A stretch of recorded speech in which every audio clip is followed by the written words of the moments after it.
Pesugihan merupakan perjanjian antara manusia dan bangsa jin. Banyak sekali masyarakat di Indonesia yang mencari jalan pintas untuk mendapatkan kekayaan. Berikut 5 tempat pesugihan paling cepat kaya menurut beberapa sumber dan kepercayaan masyarakat. 1. Alas Ketonggo. Sebuah kawasan hutan luas yang terletak di Ngawi, Provinsi Jawa Timur, memikat perhatian masyarakat dengan cerita-cerita misterinya yang menggoda imajinasi. Dipenuhi dengan aura keangkeran, kawasan ini sering dijadikan sebagai tempat ritual oleh masyarakat setempat. Berikut adalah beberapa informasi menarik mengenai misteri Alas Ketonggo Ngawi yang telah menjadi perbincangan luas. Salah satu cerita misteri yang membuat Alas Ketonggo dikenal adalah kisah tentang pesugihan. Hutan lindung ini, dengan luas lebih dari 4.000 km2, menyajikan pemandangan lebat dengan pepohonan raksasa yang terkesan suram dan menyeramkan. Banyak masyarakat setempat meyakini bahwa Alas Ketonggo dihuni oleh makhluk gaib atau penunggu. Mitos tentang Alas Ketonggo semakin berkembang, dan kawasan ini seringkali dihubungkan dengan Alas Purwo, menciptakan cerita dan legenda yang mengelilinginya. Alas Ketonggo juga dihubungkan erat dengan cerita pesugihan, di mana masyarakat meyakini bahwa melakukan ritual pesugihan di hutan ini akan membawa keuntungan pribadi secara instan dengan bantuan makhluk gaib. Di dalam Alas Ketonggo, terdapat 10 tempat pertapaan yang terkenal seperti Punden Tugu Mas, Punden Watu Dakon, Kali Tempur Sedalem, Palenggahan Agung Srigati, Punden Siti Hinggil, Batok Bolu, Umbul Jambe, Watu Legok, Kori Gapit, dan Palenggahan Soekarno. Tempat-tempat ini menjadi pusat aktivitas ritual gaib. 2. Gunung Kawi. Gunung Kawi terletak di sebelah barat daya Kabupaten Malang dan berbatasan langsung dengan Kabupaten Blitar. Selain terkenal dengan kearifan lokal, nilai-nilai budaya, dan keindahan alamnya, konon Gunung Kawi juga kerap dikaitkan dengan pesugihan. Gunung berapi yang sudah tidak aktif ini menjadi tempat untuk kegiatan spiritual atau pemujaan, sehingga terkesan mistis. Menurut cerita yang beredar, aktivitas ritual banyak dilakukan pada Jumat Legi. Adapun ritual pesugihan Gunung Kawi disebut-sebut dilakukan dengan cara sederhana. Para peziarah diwajibkan untuk melakukan tapabrata selama 3 hari di bawah pohon keramat, yaitu pohon Dewandaru. Sebelum melakukan kegiatan itu, mereka diwajibkan mandi suci yang dipimpin oleh juru kunci di sana. Saat melakukan penyucian ini, pelaku pesugihan harus melakukan kontrak mati dengan penguasa gaib Gunung Kawi. Setiap orang yang meminta pesugihan harus menawarkan untuk memberikan tumbal nyawa setiap tahunnya. Hal itu untuk melanggengkan kekayaannya. Lebih mengerikannya lagi, tumbal yang diminta adalah kerabat yang masih memiliki hubungan darah.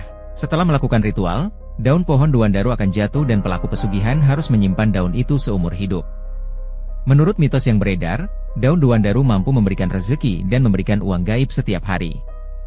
Meski sering dikaitkan dengan ritual pesugihan, sebenarnya Gunung Kawi juga memiliki kearifan lokal dan nilai kebudayaan. Gunung Kawi juga memiliki pemandangan menakjubkan hingga menarik banyak pendaki untuk menelusuri keindahannya. 3. Pantai Selamaran. Pantai Selamaran Indah merupakan salah satu destinasi wisata pantai di Kota Pekalongan, Jawa Tengah, Jateng, yang cukup diminati wisatawan karena keindahannya. Namun di balik keindahan Pantai Selamaran itu menyimpan cerita misteri tentang sosok makhluk gaib yang konon merupakan penguasa pantai utara Jawa, yakni Dewi Lanjar. Hingga saat ini, orang yang mencari kekayaan dengan melakukan pesugihan dipercaya selalu mengunjungi Pantai Selamaran. Tetapi, hanya warga dari luar Pekalongan yang bisa mengajukan pesugihan di pantai ini. Menurut kepercayaan setempat, warga Pekalongan tidak dapat meminta pesugihan karena masih satu keturunan dengan Dewi Lanjar. Jika bermeditasi hingga bertemu dengan sosok Dewi Lanjar, maka keinginannya akan terkabul. Hanya saja menjadi kaya itu tidak gratis, karena terdapat syarat yang harus dipenuhi. Pesugihan Dewi Lanjar memilih syarat yang sulit karena sering meminta tumbal nyawanya sendiri atau keluarganya. Pelaku pesugihan akan menerima kekayaan melimpah dari Dewi Lanjar.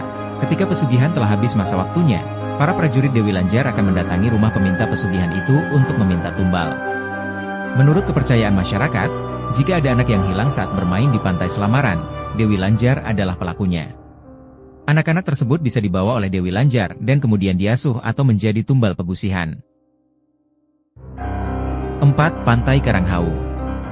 Objek wisata Pantai Karanghau ini dikenal dengan nuansa mistik yang berhubungan dengan mitos penguasa pantai selatan Nyi Roro Kidul, yang banyak dikunjungi untuk tertentu seperti pesugihan dan lainnya. Banyak orang yang meyakini jika Nyi Roro Kidul memiliki kesaktian tinggi dan kekuasaan yang besar, sehingga dipercaya mampu memberi kekayaan dari kekuasaannya. Ritual yang paling banyak dilakukan di area Pantai Karanghau adalah ritual pesugihan Nyi Roro Kidul. Dan tempat ritual ini sudah dipercaya sejak beberapa tahun silam, Bahkan banyak beredar kabar mereka yang berhasil dalam mencari pesugihan terlihat sukses dan bergelimang harta benda. Namun banyak pula yang percaya bahwa untuk melakukan pesugihan harus melakukan perjanjian besar dengan Nyi Roro Kidul tersebut juga memerlukan tumbal. Tidak tanggung-tanggung tumbal pesugihan Nyi Roro Kidul adalah darah dan nyawa. Waktu pelaksanaan ritual pesugihan tidak asal menurut juru kunci ritual pesugihan Nyi Roro Kidul hanya bisa dilakukan pada hari Jumat Kliwon. Pada waktu Jumat Kliwon ini Nyi Roro Kidul dipercaya akan keluar lantas meminta tumbal sebagai bayaran dari pelaku pesugihan. 5. Gunung Kemukus. Gunung Kemukus tersohor sebagai tempat mencari penglarisan. Saat itu, tidak sedikit masyarakat dan pengunjung yang percaya bahwa salah satu ritual itu dengan hubungan seks antara peziarah pengunjung yang bukan suami atau istri sebanyak 7 kali bulan purnama dengan pasangan yang sama. Menurut cerita yang beredar di masyarakat maupun pengunjung, Pangeran Samudro dan ibunya diusir Prabu Wijaya dari istana karena diketahui berselingkuh.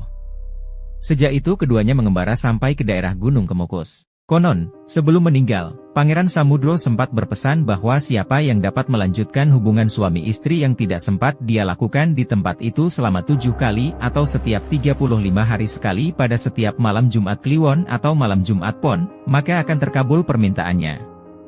Ritual seks disebutkan telah ada sejak zaman Majapahit, bagi para penghayat kepercayaan Bhairawa, dan ini berlanjut meski tertutup. Pada perkembangan selanjutnya, seks bebas di daerah Gunung Kemukus bukan lagi sebuah ritual, tapi telah bergeser menjadi sumber hiburan dan penghasilan bagi sebagian orang. Itulah 5 tempat pesugihan yang masih dipercaya masyarakat di Indonesia. Namun kita seharusnya sadar bahwa bukan kekayaan yang nanti didapatkan namun kesialan yang akan datang. Semoga informasi ini bermanfaat. Ingat jangan terpedaya dengan tipu daya setan yang hanya akan membuat sengsara di dunia dan akhirat.